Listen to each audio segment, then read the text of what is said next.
Coach Pathon, second game in the books here. Tell me real quick your thoughts on the receivers' performance in the big game over in Nevada. Obviously you take a look at Andre Davis's numbers, 12 for 194, productive day. Terrence Mitchell had a potential for a monster game, but he steps out of bounds twice. You look at Chris Dunkley coming on now. He's been contributing a couple plays here and there in the last two games.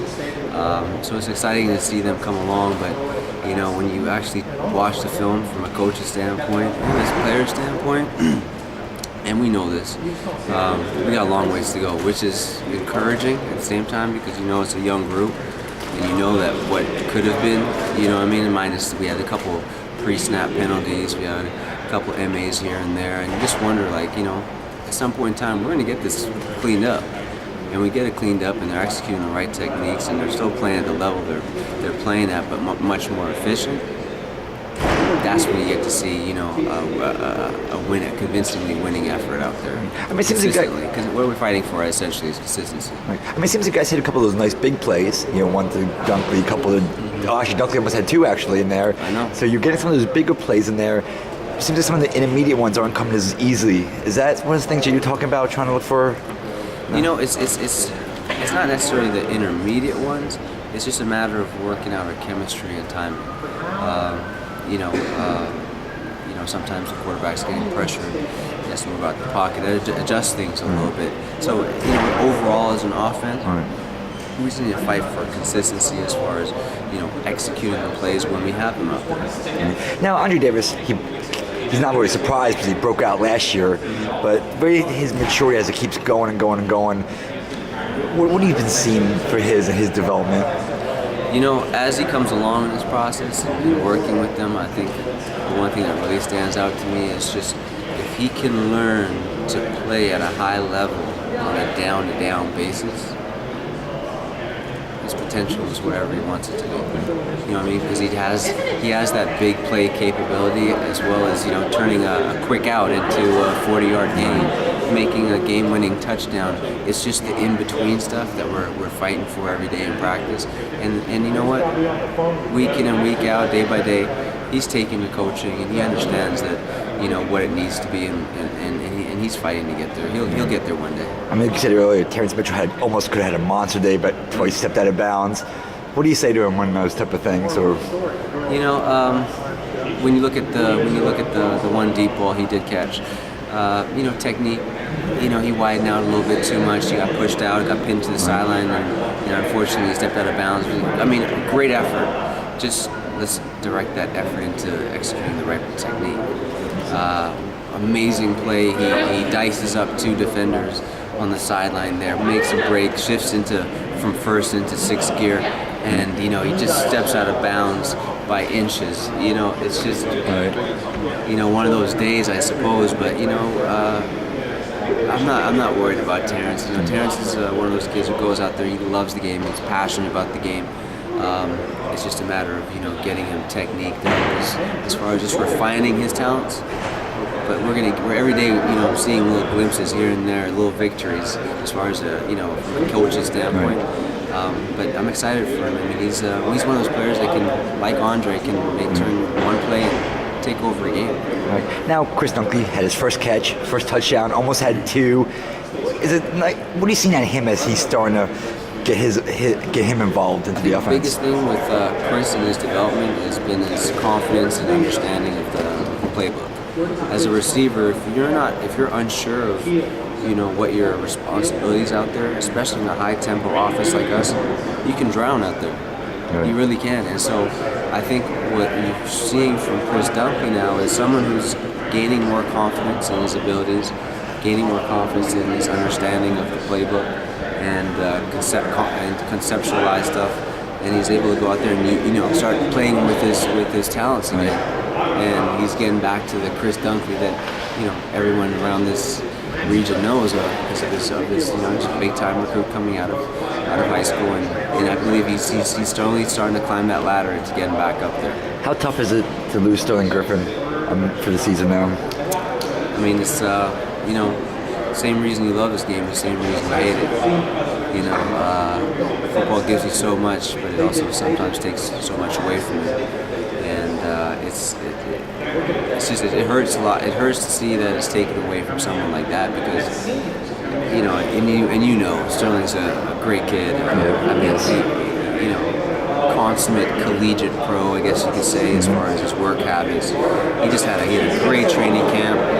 You know, building into having another productive season this year as far as expectations. You know, you can kind of project how a player's playing, and then this happens, and you know, knowing the type of kid he is, though, he'll bounce back from this. Now, with his injury, I mean, so we already talked about the Terrence Mitchells and Chris Dunkley's getting going. The next level receivers may have to step up. Like, is it going to be DeVaro Montgomery, the freshman, or Deontay Welch? Are those guys going to have to now? Yeah, you know what? We're putting both those guys in the mix. You know, unfortunate injuries do happen, but you know, our motto is next man up. You know, I mean, you got to be ready, you got to be focused, you got to be willing to execute and play at the same level the guy in front of you was, if not better. And you know, when things like this happen, it's an opportunity for those guys to step up.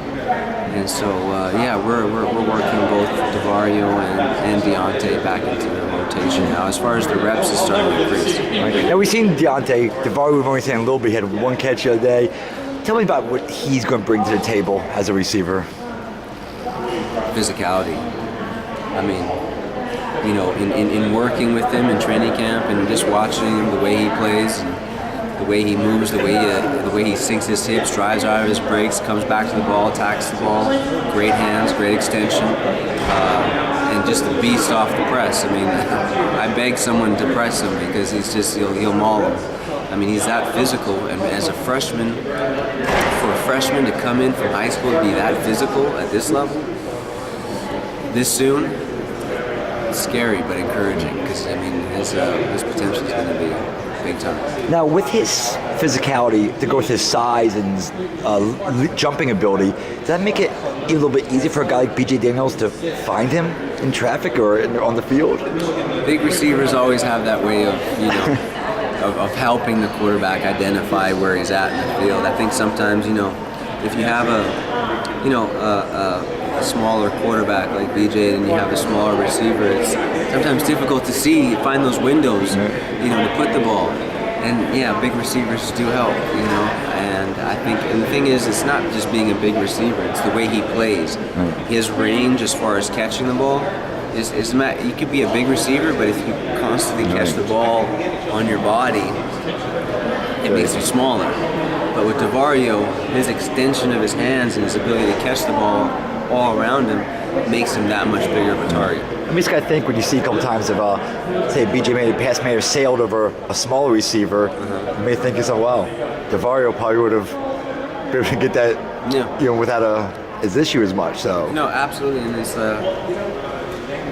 you never know. Right. We'll wait. Oh, yeah. But, you know, I think DeVario will be fine. I think he'll do a great job for us. You know, Deontay's up in the mix as well.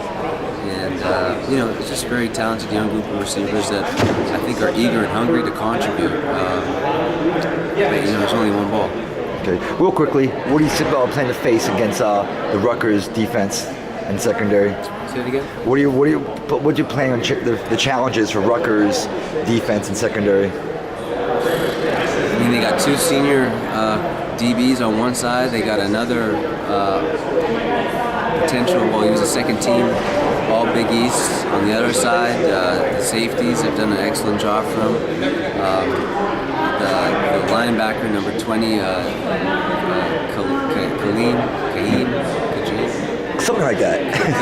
Khalid, amazing player. You know, Big East Defensive Player of the Year last year. It's just challenging, and these are well coached group of guys that play well together. They're disciplined, and they do a fantastic job out there. It's going to be the biggest challenge for us this year, that's for sure. And you know, we had some execution issues that occurred last game, and we're hoping to get that cleaned up. But it's going to be a challenge. You know, Rutgers is always a battle. I mean, this is not going to be a walk in the park. It's going to be a battle to the very end. I mean, with you guys, one game mentality, is the season starting like this Thursday now for you guys in a sense? Yeah, I'm week to week. I mean, I don't even know who we got the week after this. I've always been that way. I've always just focused on the here and now, and who we have this week, and put all our energy and attention to that. And this is a big, conference game. It's a big one. It's a big one, and I know the guys are excited to compete and go out there and have a hell of a game. Right. Also, it's a Thursday night game, national TV. You guys will be the only show in town. Right. So. I mean, that's always great for the program. Great exposure for what we're doing here. You just would like to go and represent the school as best you can, and go out there and fight to the very end. Excellent.